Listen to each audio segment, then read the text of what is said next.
Hello everyone, कैसे हो आप सभी। एक बार पुनः स्वागत है आप सभी का हमारे अपने यूट्यूब चैनल पर। उम्मीद करता हूं दोस्तों आप सभी मस्त होंगे, बेहतर होंगे, आप सभी की पढ़ाई भी अच्छे से चल रही होगी। आज की इस वीडियो में हम देखेंगे क्लास 12th बायोलॉजी एनसीईआरटी।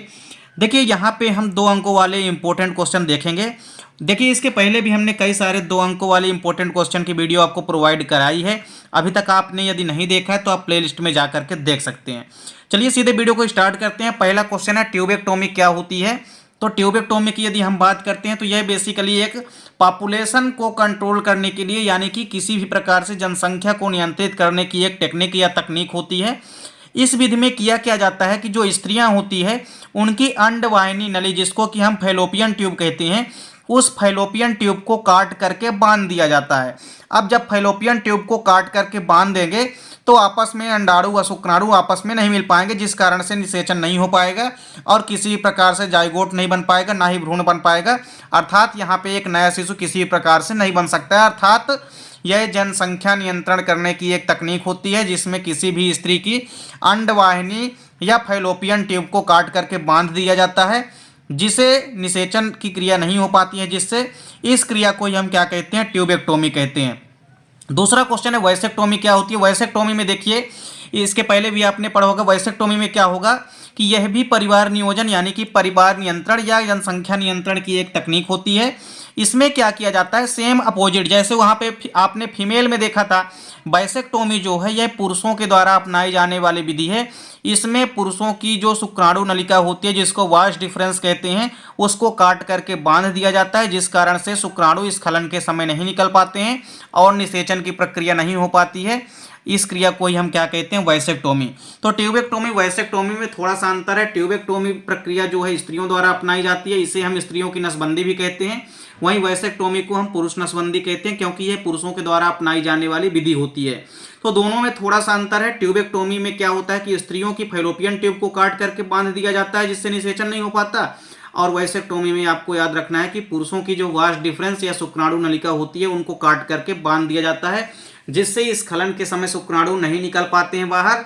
अब जब शुक्राणु स्खलन के समय बाहर नहीं निकल पाएंगे तो किसी प्रकार से आपस में फीमेल और मेल गैमीट यानी कि शुक्राणु व अंडाणु आपस में नहीं मिल पाएंगे और निषेचन नहीं हो पाएगा, अर्थात नए शिशु का निर्माण नहीं हो सकता है। तो वैसेक्टोमी और ट्यूबेक्टोमी आपको समझ में आ गई होगी। इसके बाद अगला क्वेश्चन है कृत्रिम गर्भाधान। कृत्रिम गर्भाधान की यदि हम बात करते हैं तो ये भी काफी इंपॉर्टेंट क्वेश्चन है। 2 या 3 नंबर के लिए आपके पेपर के पॉइंट ऑफ व्यू से काफी इंपॉर्टेंट है। कृत्रिम गर्भाधान की यदि हम बात करते हैं तो देखिए, कृत्रिम गर्भाधान क्या होता है, नर से कृत्रिम यंत्रों द्वारा वीर्य एकत्रित करके उसे स्वच्छता पूर्वक किसी भी मादा के जननेंद्रिय में सही जगह पर और उचित समय में प्रविष्ट कराना कृत्रिम गर्भाधान कहलाता है। आपको यहाँ पे ध्यान देना है कि कृत्रिम गर्भाधान में थोड़ा सा बस ध्यान देना है कि किसी भी नर के अंदर उपस्थित वीर्य को यानी सीमेन को किसी भी आर्टिफिशियल यानी कि कृत्रिम यंत्रों के द्वारा वीर्य को बाहर एकत्रित किया जाता है और उसको एकत्रित करने के पश्चात स्वच्छता पूर्वक किसी भी मादा के जनन अंगों में यानी जननेंद्रिय में सही जगह पर और उचित समय में यदि प्रवेश कराया जाता है तो इस प्रक्रिया को ही हम कृत्रिम गर्भाधान कहते हैं। और इस प्रक्रिया में आपको याद रखना है कि किसी भी प्रकार से नर व मादा युग्मक में या नर व मादा के समागम होने की आवश्यकता नहीं होती है। अर्थात इस विधि में नर व मादा का समागम यानी कि मिलना आवश्यक नहीं होता है। ये इसके एग्जाम्पल आप देख सकते हैं, जैसे गाय भैंस आदि में यह विधि अपनाई जाती है। कृत्रिम गर्भाधान के देखिए महत्व यानी कि इंपॉर्टेंस भी आपके एग्जाम में पूछे जाते हैं। पहला महत्वपूर्ण इंपॉर्टेंस क्या है कि इसके द्वारा उत्तम नस्ल के चयनित नर के वीर्य से एक ही समय में कई सारी मादाओं को गर्भित करा करके असली नस्ल की पीढ़ी तैयार की जा सकती है। मतलब कम समय में ज़्यादा से ज़्यादा अच्छी नस्ल की पीढ़ी को तैयार किया जा सकता है कृत्रिम गर्भाधान के माध्यम से। इसके द्वारा क्या किया जाता है, मान लीजिए कोई उत्तम नस्ल के चयनित नर का वीर्य है, उसको एक साथ यदि कई मादाओं के अंदर जननेंद्रियों में यदि प्रविष्ट करा दिया जाए तो वो एक साथ कई सारे शिशुओं को जन्म देंगे। अर्थात कहने का मतलब ये है कि बहुत जल्दी असली पीढ़ी जो है या अच्छी नस्ल की पीढ़ी जो है तैयार हो जाती है। इसके बाद दूसरा इंपॉर्टेंस देखिए क्या है कि कृत्रिम गर्भाधान में किसी भी प्रकार से सेक्सुअली डिसीज यानी कि लैंगिक बीमारियों का खतरा नहीं होता है। क्यों? क्योंकि जब आपस में नर व मादा युग्मक किसी भी प्रकार से मिलते ही नहीं हैं, यानी जब नर व मादा आपस में किसी प्रकार से मिलते ही नहीं हैं, तो उनमें लैंगिक बीमारियों के होने का खतरा भी नहीं होता है।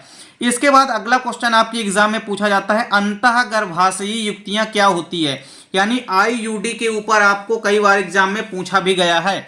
आईयूडी का सबसे पहले तो आपको पूरा नाम पता होना चाहिए। इसको हम कहते हैं इंट्रायूटेराइन डिवाइस।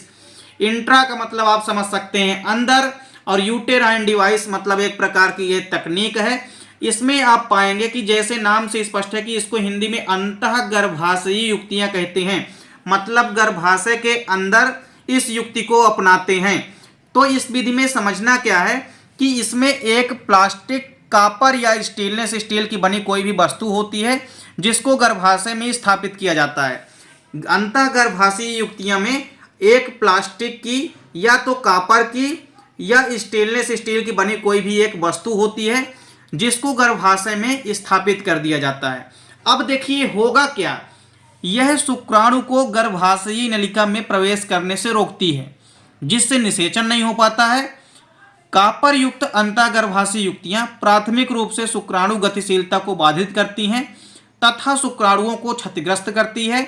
इस प्रकार गर्भाशय में ये शुक्राणुनाशी का कार्य करती है। कहने का मतलब यह है कि जब भी बात आती है अंतःगर्भाशयी युक्तियां की, तो शाब्दिक तौर पे आपको यह समझना है कि यह किसी भी गर्भाशय के अंदर स्थापित करके अपनाई जाने वाली युक्ति है। अर्थात इस युक्ति में किसी भी कॉपर, प्लास्टिक या स्टेनलेस स्टील की बनी कोई भी एक वस्तु होती है और उस वस्तु को बेसिकली हम कहाँ स्थापित कर देते हैं, किसी भी महिला की यूट्रस या गर्भाशय में स्थापित कर देते हैं। अब जब उस महिला के गर्भाशय में यदि इस कॉपर या स्टेनलेस स्टील की बनी वस्तु को हम स्थानांतरित कर देंगे या रोपित कर देंगे, तो जैसे ही आपस में कॉपुलेशन यानी कि स्खलन होगा, वैसे ही शुक्राणु जो है वजाइना के थ्रू इंटर नहीं हो पाएंगे गर्भाशय में। क्यों? क्योंकि वह जो कॉपर या स्टेनलेस स्टील की जो वस्तु लगा दी गई है वह शुक्राणुओं को अंदर जाने से बाधित करती है, अर्थात रोकती है और शुक्राणुओं को नष्ट कर देती है। तो इस प्रकार से यहाँ पे आप ये भी कह सकते हैं कि यह भी एक जनसंख्या नियंत्रण के लिए अपनाई जाने वाली तकनीक है, क्योंकि इस तकनीक को यदि आप अपनाते हैं तो किसी भी प्रकार से जनसंख्या, या आप नॉर्मली तौर से समझ सकते हैं कि नए शिशु होने की संभावना ही नहीं होगी, तो इस प्रकार से जनसंख्या में वृद्धि ही नहीं होगी, अर्थात जनसंख्या कंट्रोल रहती है। इस प्रकार से जनसंख्या नियंत्रण के लिए अपनाई जाने वाली यह भी एक प्रकार की विधि होती है, यानी कि युक्ति होती है। इसीलिए इसे हम अंतःगर्भाशयी युक्तियां कहते हैं। क्यों? क्योंकि यह गर्भाशय के अंदर रोपित करके अपनाई जाने वाली विधि है। अगला क्वेश्चन आपके एग्जाम में पूछा जाता है, जनसंख्या वृद्धि के कारण। One of most important question है। जनसंख्या वृद्धि के कई सारे कारण हैं, कम से कम आपको 3 से 4 ऐसे कारण याद रखने हैं जो कि पेपर के पॉइंट ऑफ व्यू से काफी इंपॉर्टेंट है। पहला मुख्य रीजन क्या है? जन्म दर में वृद्धि। देखिए जो जन्म दर है इसमें अत्यधिक मात्रा में वृद्धि हो रही है। क्योंकि जन्म दर में जब वृद्धि होगी तो जनसंख्या में वृद्धि तो जाहिर सी बात है कि होगी।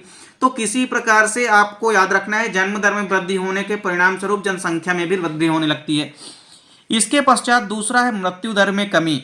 देखिए मृत्यु दर होती क्या है कि प्रति 1000 व्यक्तियों में प्रतिवर्ष मरने वाले व्यक्तियों की संख्या ही मृत्यु दर यानी कि मोर्टिलिटी रेट कहलाती है।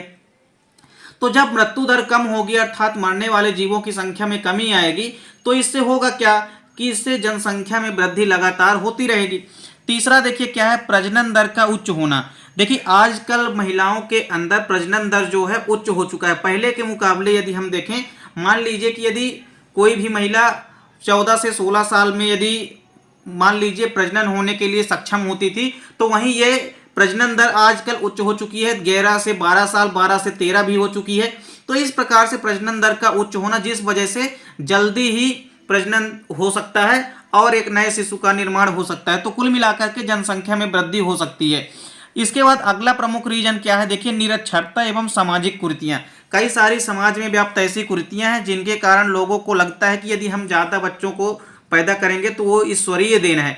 तो कुल मिला के ऐसे कई सारे समाज में सामाजिक कुरीतियां व्याप्त है जिनके कारण निरक्षरता फैलती है और इससे जनसंख्या में वृद्धि होती है। अगला इंपॉर्टेंट रीजन क्या है? कम उम्र में विवाह तथा कम उम्र में शादी। ये प्रमुख रूप से इंपॉर्टेंट रीजन है जिसकी वजह से कम उम्र में ही महिलाओं की शादी कर दी जाती है और इससे कम उम्र में ही बच्चे पैदा होने लगते हैं। कुल मिलाकर के ये प्रमुख रीजन है जनसंख्या वृद्धि के कारण के। तो जनसंख्या वृद्धि एक ऐसी समस्या है जो कि निरंतर बढ़ती जा रही है। ओवरऑल एज ए इंडिया की यदि हम बात करें तो इतनी समय इंडिया जो है जनसंख्या वृद्धि में सबसे पहले नंबर पे आ चुका है। भारत की जो जनसंख्या है वो सबसे ज्यादा है। भारत अब चाइना को भी पीछे छोड़ चुका है इस मामले में। तो इसको आपको ध्यान रखना है। तो कुल मिलाकर के जनसंख्या वृद्धि के जितने भी कारण हैं ये पेपर के पॉइंट ऑफ व्यू से काफी इंपॉर्टेंट है। उम्मीद करता हूं दोस्तों वीडियो पसंद आई होगी। दोस्तों इसके पहले भी हमने 2 अंकों वाली कई सारी वीडियो प्रोवाइड कराई है। आपने अभी तक यदि नहीं देखा है तो आप प्ले लिस्ट में जाकर के देख सकते हैं। मिलते हैं दोस्तों नेक्स्ट वीडियो में, तब तक के लिए जय हिंद, वंदे मातरम।